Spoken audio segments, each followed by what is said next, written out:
If you want to get cited by ChatGPT, you have to get past the gatekeeper. Here's how.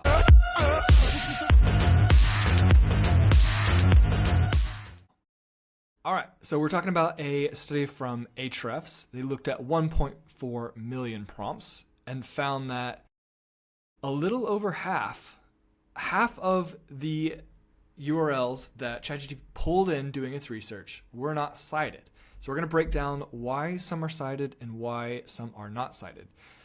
So you can think of this process as like ChatGPT has this in-house editor who's super strict.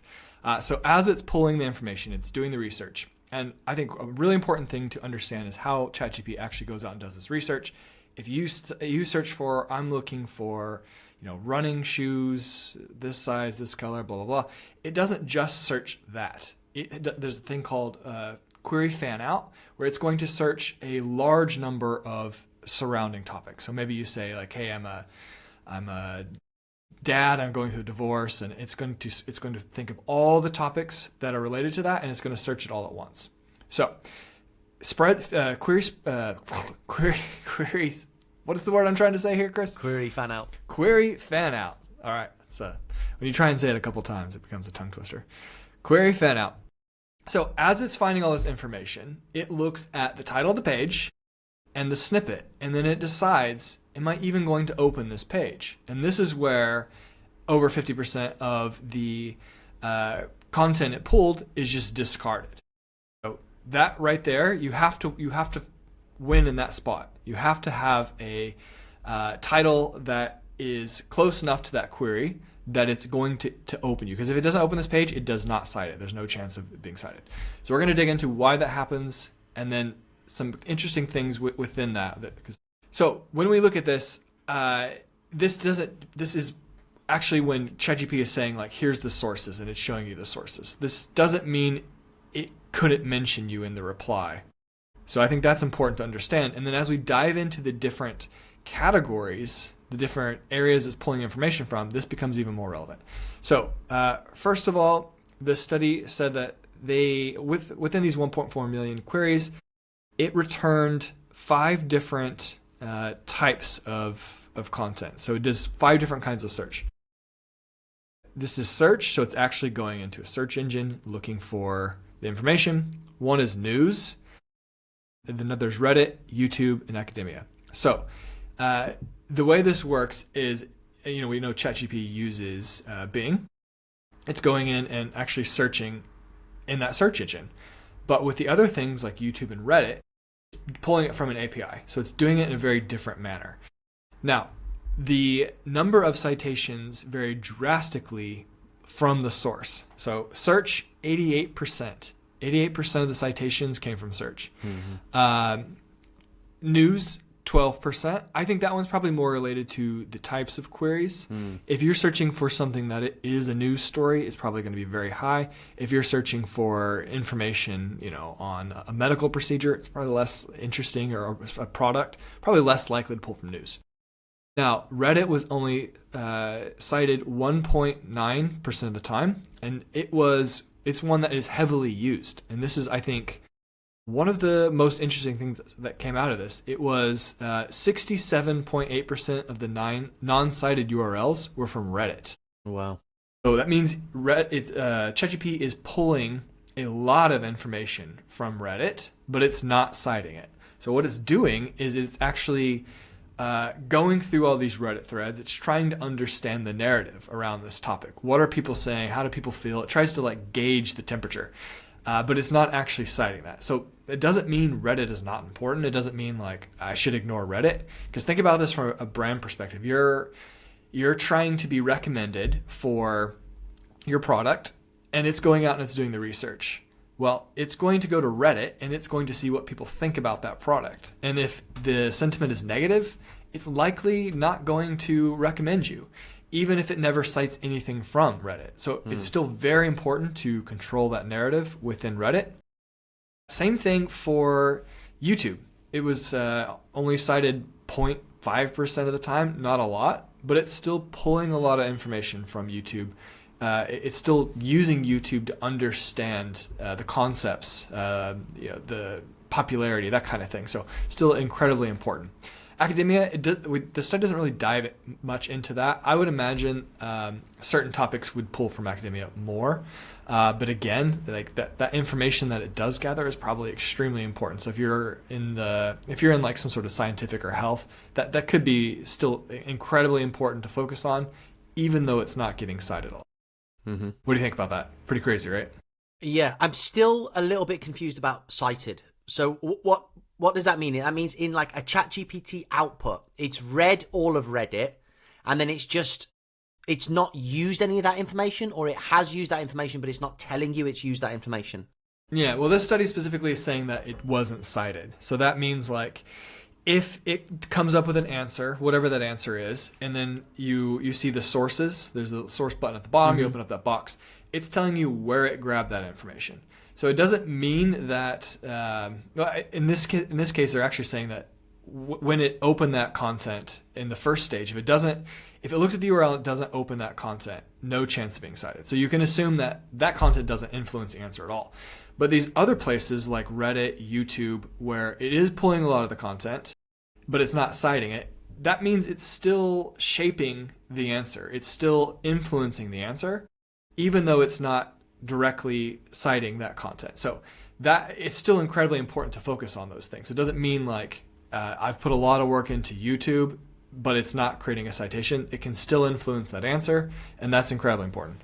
Okay, so I tell you what, I think this just makes it like incredibly difficult to measure and test and know what exactly where to target, because it now has gone beyond just what's being sourced in ChatGPT. Actually, like there could be a whole narrative inside of Reddit that you're not aware of, and that is influencing ChatGPT, and it's not even going to tell you that it's looked at Reddit, but it has. I'm interested. Do we know how Ahrefs Study was able to like delineate that it had looked at those URLs, it influenced the answers, but it wasn't cited? Like, how has it done that? Yes, well, first it split them into the different buckets, like I mentioned. So we had the search. So this is like the ref-type. So you can see like what it was categorized as. So that they said was one of the most important things to understand, is that it behaved very differently. So if it came from search, if it was deemed to come from search, that's where the majority of the citations came from. So one of the main takeaways there was that and of course, this is done by Ahrefs. They're an SEO-focused tool. But one of their main takeaways is that SEO is still incredibly valuable. Now, I don't think many people would argue that it's not. I think a lot of people are, when they're turning their attention to AI visibility instead of Google, I don't think like this stat should change your strategy. Like, you need to be creating content regardless, right? So it is saying that you're more likely to be cited if that page ranks. But if you're a company that has never really focused on Google traffic, in my opinion, this doesn't change your strategy. You still need to be thinking about the content you should create that's less competitive, because those big keywords, no matter like wherever the battlefield is, those really competitive terms are going to be hard. And so what they got into was that the titles need to be semantically relevant to the fan out queries. But this is where, if you take like the main topic of, let's say, like divorce lawyer, and you put in all the other things in your search in ChatGPT. Here's I don't know why I'm using divorce lawyer. I'm happily married. Maybe I should switch. I should switch Freudian. to something else. So you switch. You put in the information, and it starts to spread out. So let's say you're looking for information on a medical procedure, and you give it like, here's the procedure I'm looking at, here's my symptoms, here's what I'm trying to accomplish, and it does the query fan out, so it's going to search a broad range of topics. Now, if you want to be discovered in that, you need to have a post content on your site. This is specifically for this search bucket that is semantically relevant to one of those fan out queries.